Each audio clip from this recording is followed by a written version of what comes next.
L'histoire de pipa tue le pipa devient pur.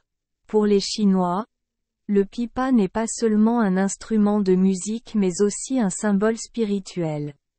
On pense qu'après une longue période d'existence et d'absorption de l'esprit du ciel et de la terre, le pipa éveillera sa nature spirituelle, pourra se transformer en forme humaine et acquérir des pouvoirs magiques.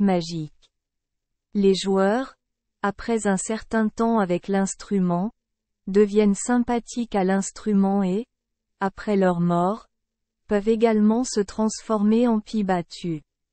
De plus, les créatures vivant à proximité du pipa luth, comme les fleurs et les insectes, si elles touchent et entrent en contact avec l'aura du luth pendant une longue période, peuvent également se manifester sous une forme mi-humaine, mi-animale après leur apparition.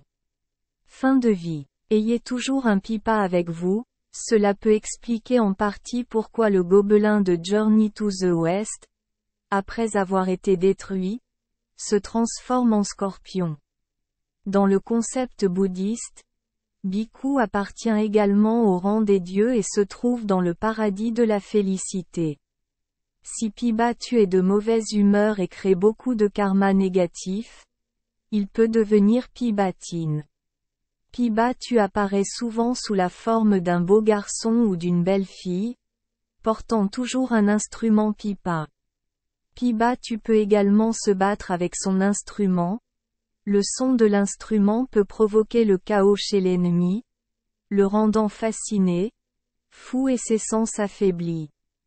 De plus, le son du luth peut également rendre l'esprit heureux et excité si l'autre personne est protégée par pipa-tu.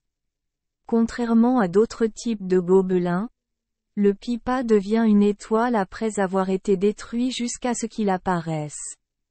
Après avoir absorbé l'énergie spirituelle après un certain temps, le personnage peut encore reprendre sa forme humaine.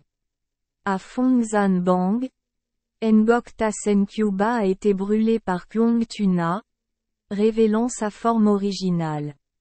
Voyant cela, Dakki a immédiatement utilisé l'excuse de vouloir garder l'instrument pour jouer de la musique au service du roi Tru. Alors il a gardé le pipa avec lui. Après cela, Dakki a demandé à quelqu'un de construire une plateforme haute et d'y mettre le pipa. Exactement 6 ans plus tard, Ngok Tasen Kyuba a repris forme humaine et a continué avec Dakki à détruire la dynastie Tuong. Merci les enfants des Esperluette Croisillon 39. Avoir écouté des contes de fées au jour Esperluette Croisillon 39. 8. Espérons que les histoires apporteront aux enfants des moments heureux et significatifs. Si vous aimez notre chaîne, veuillez appuyer sur le bouton S Esperluette Croisillon 39.